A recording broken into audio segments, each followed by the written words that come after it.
Unless you got all, you want to waste half your day of practice or half your day on the water that you get to spend fishing every slip on that dock. You got to pay attention to what, when you finally get a bite or go to, I call them the key places on it. I'll go in behind a big man-made structure on these docks. I go straight to the bank and I fish my way to the back. I'll leave and go all the way down to the far corners. And if I see anything in between that's odd, some kind of irregular feature in that dock, I'll fish it. But I'm quickly trying to establish a pattern. I don't have enough hours to be able to sit there and waste on one dock. Same way on an individual dock. Shortcut the process. Go to the back. Just like when I fish creeks, I'm notorious. I go as far back as I can go, because especially if it's somewhere I've never fished, it takes you all day long to fish from the front to the back. And I like to go, I kind of reverse the deal. I go all the way to the back and fish my way out. And that way, when I start fishing my way out on something new, I know if I start getting a bite or two, I know where some more of it is. I pay attention when I'm going in, and I'm a pattern guy. I'm a visual pattern guy. I use my electronics guy. If you're gonna fish docks and do it effectively, it's all about patterns, and it's all about being able to recognize patterns.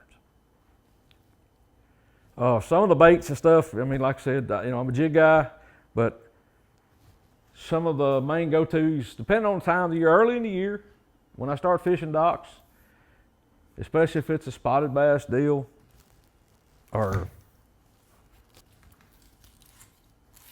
wherever, you can't leave home without a spinning rod.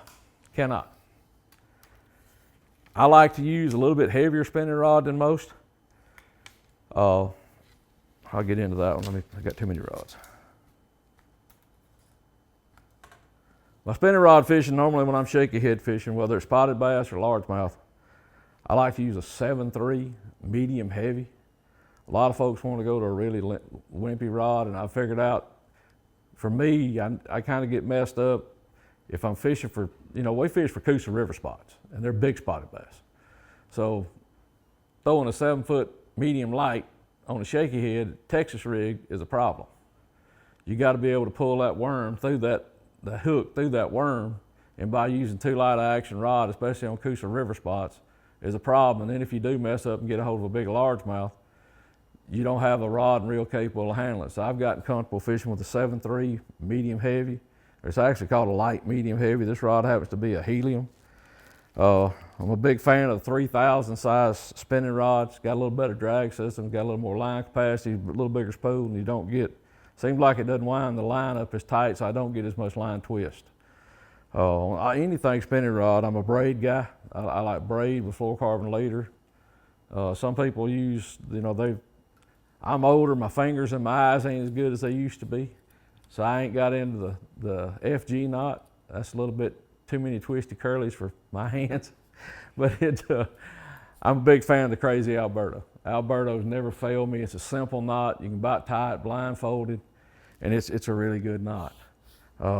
Standard issue, early in the year, it's going to be 6 to 8 pound line on this rod.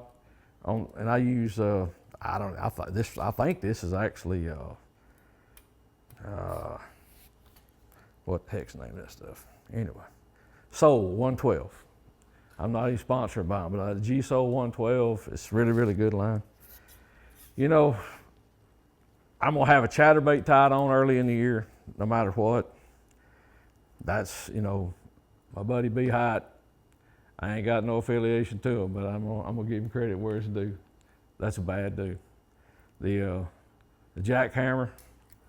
This happens to be a Reaction Innovation shiver shot, or that's a shot there. We got them in it's like a little shad body. We got them in that size. We got them in a glide. And you can tell by how limp that tail is. It goes crazy on the back of that bait. That bait's really effective whether you're skipping pole docks, whether you're fishing float docks. It is lethal around the edges of them. The other deal, a lot of people know it by now, but you need some kind of a blended blank or composite blank or glass blank. This happens to be a Kistler. It's a new blank we're coming out with. It's a blend. It's kind of a mix of graphite and fiberglass.